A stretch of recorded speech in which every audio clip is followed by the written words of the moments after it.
राधे राधे सभी को। मैं आज आपको इंदिरा एकादशी व्रत की कथा सुनाने जा रही हूँ। यह एक पौराणिक कथा है।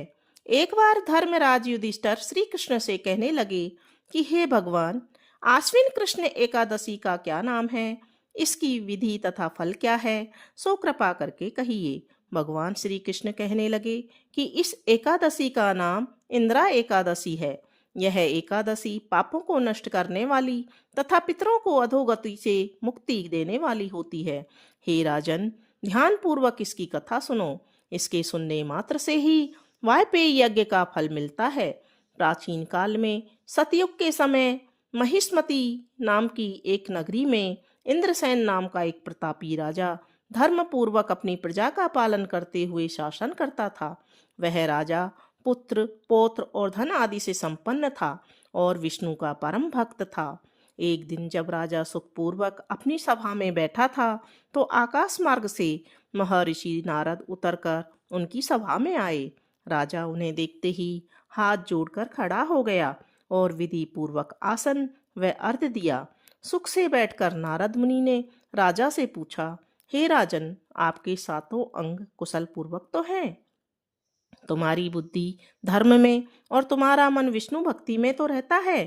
देवर्षि नारद की ऐसी बातें सुनकर राजा ने कहा, हे महर्षि, आपकी कृपा से मेरे राज्य में सब कुशल है तथा मेरे यहाँ यज्ञ कर्मादि सुकृत हो रहे हैं। आप कृपा करके अपने आगमन का कारण कहिए।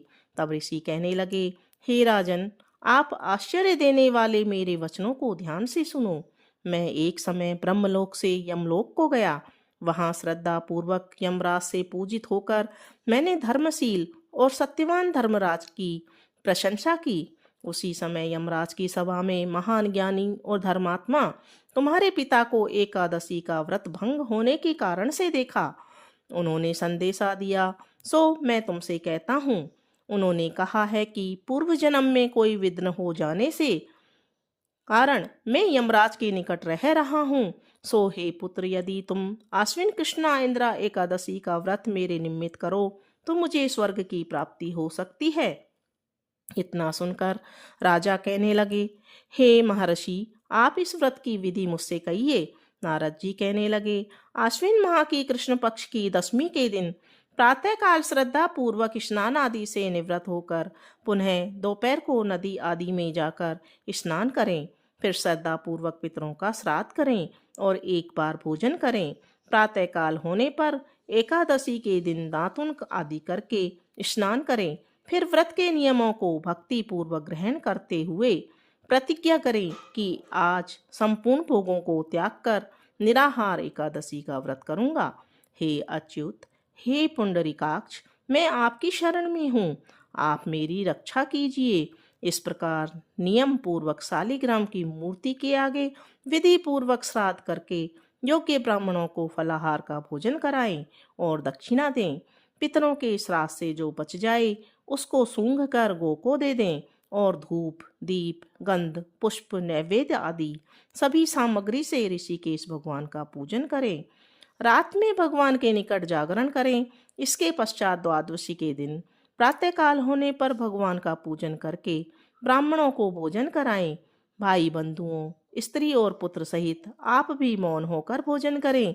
नारद जी कहने लगे, हे राजन, इस विधि से यदि तुम आलस्य रहित होकर इस एकादशी का व्रत करोगे तो तुम्हारे पिता अवश्य ही स्वर्गलोक को जाएंगे। इतना कहकर नारद जी अंतर ध्यान हो गए।